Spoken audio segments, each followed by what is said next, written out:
болохоор хүрэлцэн ирсэн явдлууд баяртай байна. Тавтаа морилцоо. Чанар хүчтэй эмчилгээг сайжруулахаар зорилго болгон тавин түүнийхээ төлөө өнөөдөр бид нар ажиллаж байгаа. Эндийн төсвөж үйлчлэгийг бол цаашид хөгжүүлэхийн тулд сайн чадвартай гэмж, сайн эмнэлгийн орчуулгын дундаж нислэлтийг бол уртуулах юм аа. Өнөөдөр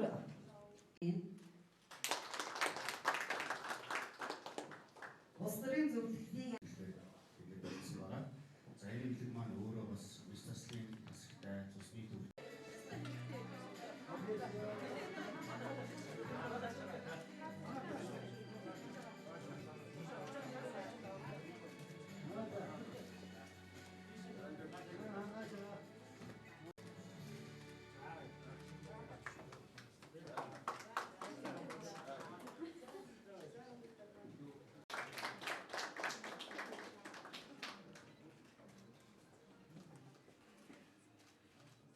Өнөөдөр хатуусанд бас нийслэлийн засаг дарга хурлын дарга бүгд оруулсан юм жилээс бид нар 400 гаруй сая төгрөгөөр налах төгрөгийн нэгдсэн эмнэлгийн засварыг хийсэн.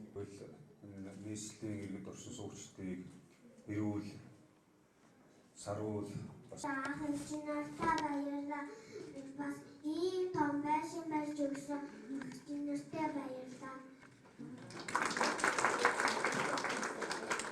6 настай сурдаг. та бүхнийг өдрөө олон болох гэж байна. Баярлалаа.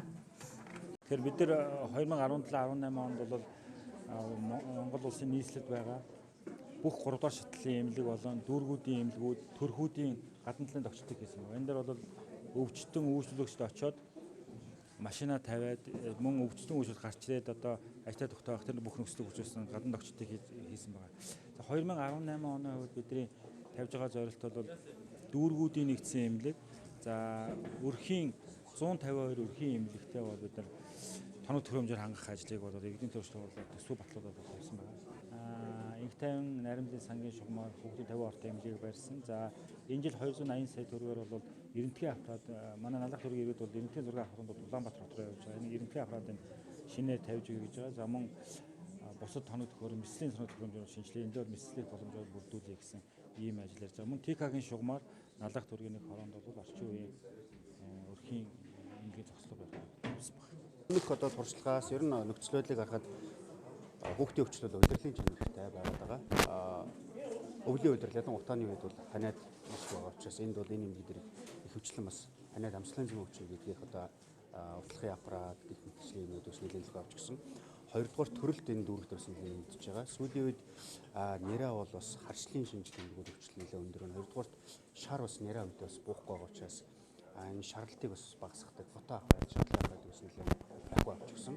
Дээрээс нь мистаслын одоо бас 18 нас хүртэлх насны хүүхдийг мистаслын дагалгаанд ороход шаардлагатай бүх тоног төхөөрөмж авч гисэн байгаа.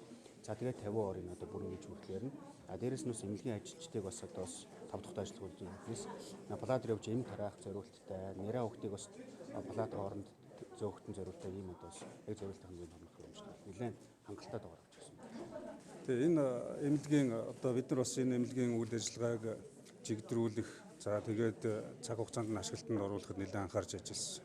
Тэвж учраас анх удаа 50 ортой хүүхдийн эмнэлгийг нийслэлийн дүүргүүдэд 5 сарын дотор барьж бүрэн ашиглалтанд оруулж тэгээ бүрэн ашиглалтанд оруулахдаа зөвхөн нэг барилга байшингийн асуудал ярихгүйгээр бүрэн тоноглолтоо мис цастын засагтаан цусны төвтөөн за тэгээ шаардлагатай онцлогын эмчилгээний бүрэн тоног төхөөрөмжтэй ингэж ашиглалтанд оруулж байгаа. За энэ юу хэлж өгнө гэхээр үндсэндээ цаг хугацааны хувьд бол бид бас иймэрхүү хэмжээний барилга байшинг бол богино хугацаанд барьж болдгийм байна. Хөрөнгө мөнгийг хэмнэж болдгийм байна. 2-3 дахин хэмнэж болдгийм байна. За тэгээд бас заавал улс нийслэлийн төсөв хөрөнгө гэж харж суухгүйгээр олон улсын байгууллагууд гадна дотны хандивлагч туслагч нартай ингээд санаачлал гаргаад ажиллаж чадах юм бол альва асуудлыг шийдвэрлэж болдгийм байна гэдэг ийм одоо жишгийг бас тогтоож байгаа юм чухал төсөл боллоо гэж харж байгаа.